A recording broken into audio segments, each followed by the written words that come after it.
Victorian mystery solved: how the world's largest building was constructed in just 190 days.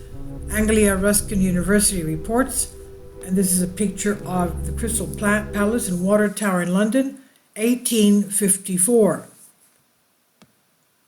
The study reveals that its rapid construction was due to the use of a standardized screw thread.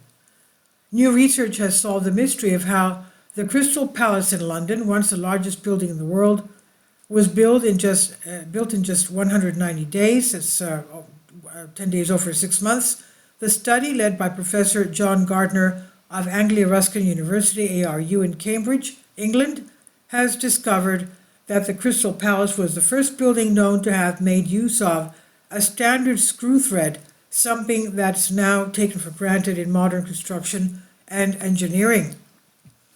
Completed just in time for the start of the Great Exhibition in 1851, the Crystal Palace was a powerful symbol of Victorian Britain's industrial might.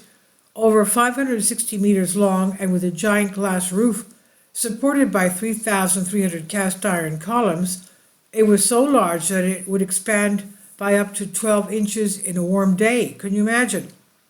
Because the warmth, of course, expands metal. However, with the successful design for the Crystal Palace only approved in July 1850, historians have puzzled over the spread of its construction.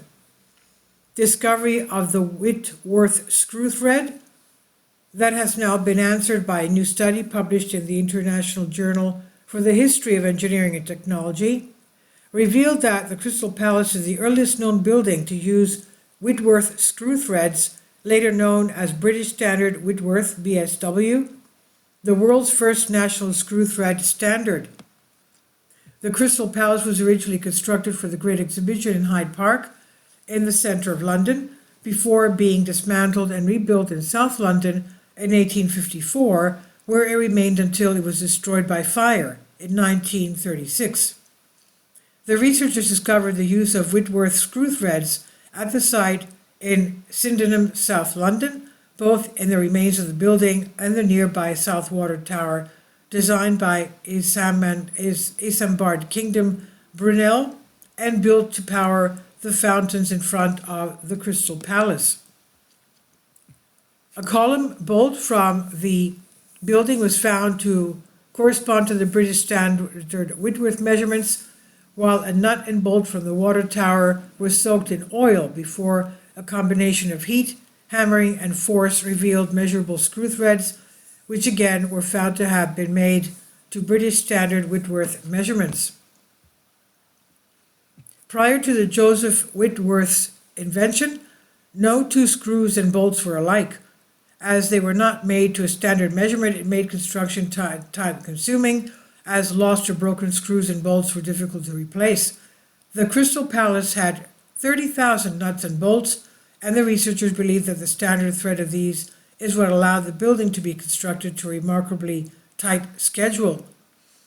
Professor Gardner of Anglia Ruskin University, ARU, carried out the research as part of the Leverhulme Trust Research Fellowship to investigate connections between engineering and literary cultures. He said during the Victorian era, there was incredible innovation from workshops right across Britain that was helping to change the world. In fact, progress was happening at such a rate that certain breakthroughs were perhaps never properly realized at the time, as was the case here with the Crystal Palace. This research started out as a question: how was it built so quickly? And thanks to Ken Kiss, curator of the Crystal Palace Museum, who I carried out this research with, writer says, we were able to answer this. Ken had excavated original columns from the Crystal Palace site at Sydenham, and from there we were able to take measurements. I manufactured new bolts to British Standard Whitworth and demonstrated that they fitted the original nuts. Standardization in engineering is essential and commonplace in the 21st century, but its role in the construction of the Crystal Palace was a major development. The Great Exhibition of 1851 was organized to showcase the best of engineering excellence.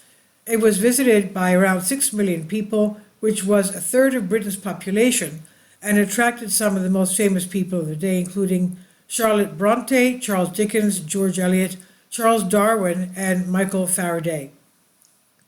Ironically, Joseph Whitworth was awarded a Council Medal for his displays at the exhibition inside the Crystal Palace, but his important role in the construction of the building itself has not been recognized until now. The study was funded by the Leverhulme Trust. And this is on SciTech Daily by Anglia Ruskin University. Please leave your comments. Thank you for your support. Please support my Patreon account. The daily posts are 5 videos daily, and they are totally different from what I have on my YouTube channel.